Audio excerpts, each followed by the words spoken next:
बोल हो बोल इच्छा हो तू लागू हो के और आगे हेलो हेलो फरमाइश सुरेश चौधरी नेपाली चौक उनको तरफ से मां मारने की शुभ अवसर पर ये कमर में पुरस्कार है हमारे पार्टी की ओर से उनको नमस्कार है जय हिंद जय भारत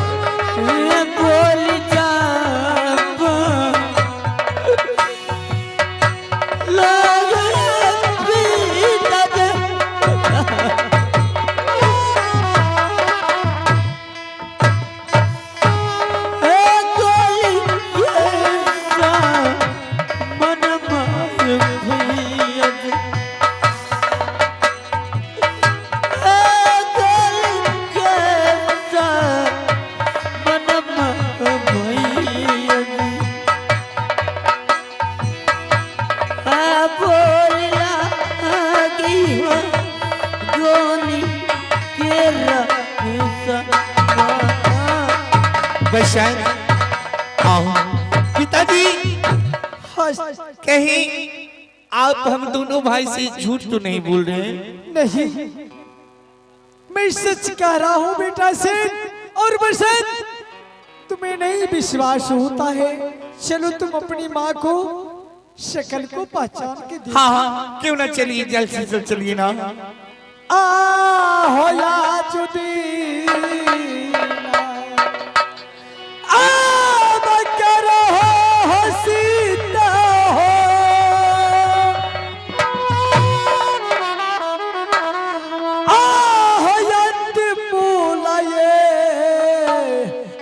तबाय मैया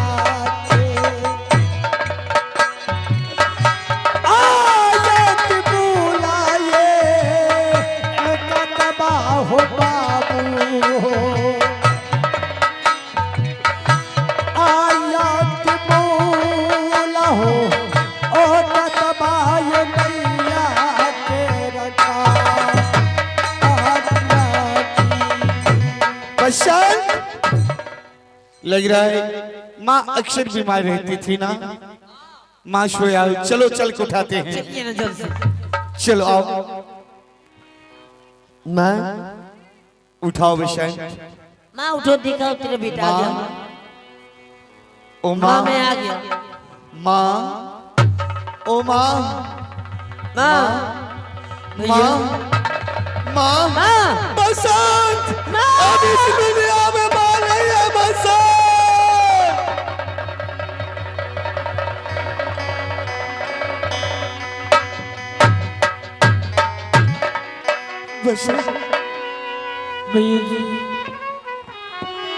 अब इस दुनिया में माँ नहीं है बसंत।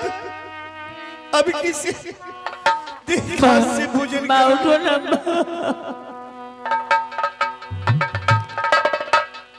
आरे मैया जा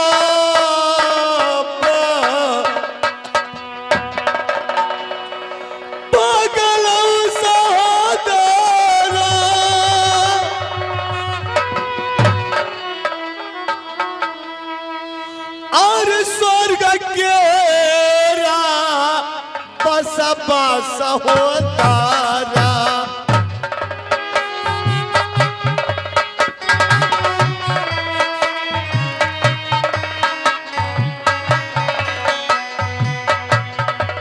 मैया गेला हो स्वर्ग गेला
कैसे रहना है बेटा है सीता यार बसा कानू है भैया जी,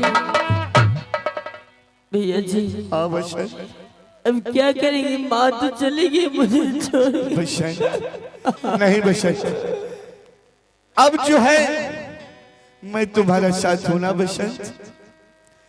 मैं जिस तरह माँ तुम्हें अपने गोद में बिठाकर भोजन कराता था ना, क्यों नहीं भैया जी? और हम तुम्हारे साथ साथ हैं, हम तुम्हें अपने गोद में बिठाकर भोजन कराएंगे बसंत। मैं माँ के बदला समझो माँ की तरह ही करेंगे बसंत। अब जो है विशेष रोने से क्या होगा, माँ लौट के नहीं आ सकती है। मैं कैसे रहूंगी भैया? अपन के दी रजबा सहोदरा दिलवा में रहो भईबा, दिलवा में रहो भईबा। भैया बाला तो हो मैया हो जी तो रनु होगी। कैसे केरा बड़ा भैया भैया जी,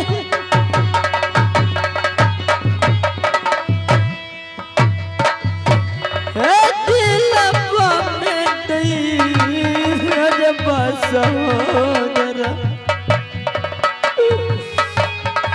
दिलवा में रजबा भैया जी। कैसे बान भैया दिलवा में धैर्य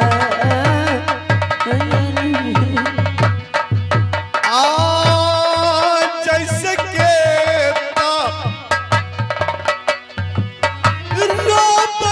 मैया गया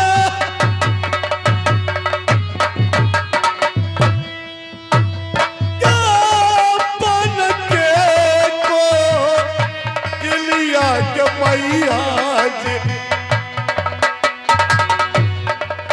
हो बन के को इलिया के मैया गे वैसे रो बई गई सीता गया रोपा सा तालू भैया जी, भैया जी अब क्या करेंगे भैया जी? पिताजी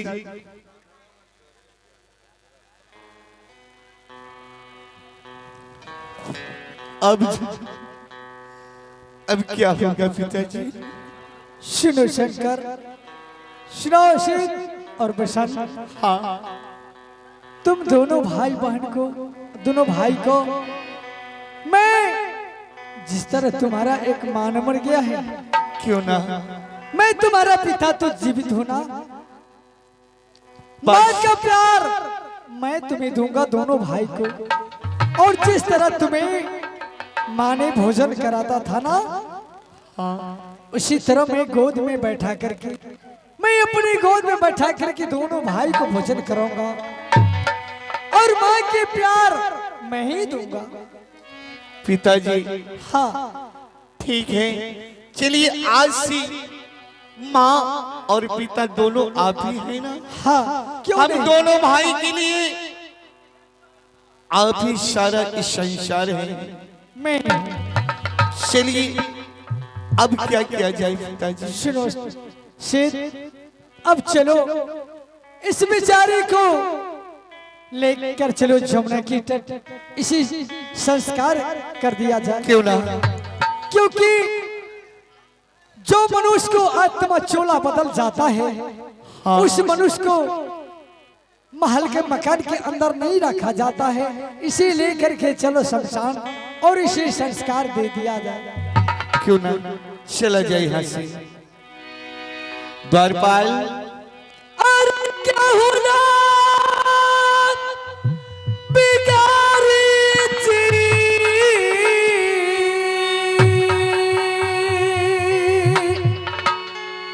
और क्या होना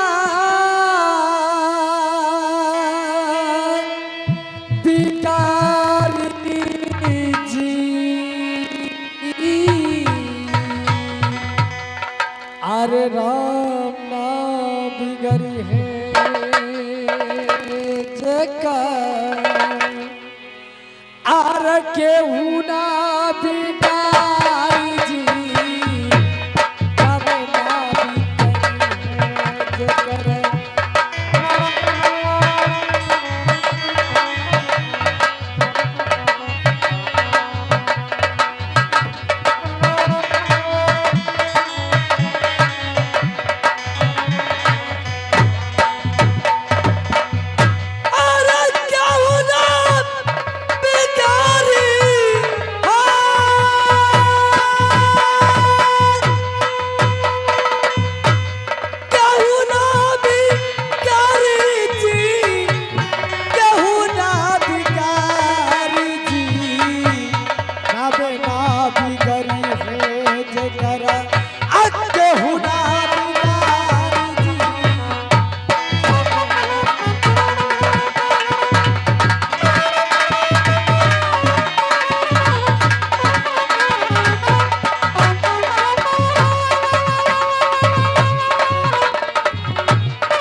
राम ना बिगाड़े जेकर केहू ना बिगाड़ जी, राम ना बिगाड़े जेकर केहू ना बिगाड़ जी, राम ना बिगाड़े जेकर केहू ना बिगाड़ जी, राम ना बिगाड़े जेकर केहू ना बिगाड़ जी, राम नाम करे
पिताजी हाँ बोलो बेटा सेठ। अब जो है बसंत तो छूटा है ना, हाँ क्यों नहीं। अब जो है माँ को अंतिम बार जो बेटा को कर्तव्य होता है, हाँ क्यों नहीं। अगर मैं इसे मुखपाती दिखाता हूँ हाँ तो कहीं बसंत के मन में दुख हो जाए, इसलिए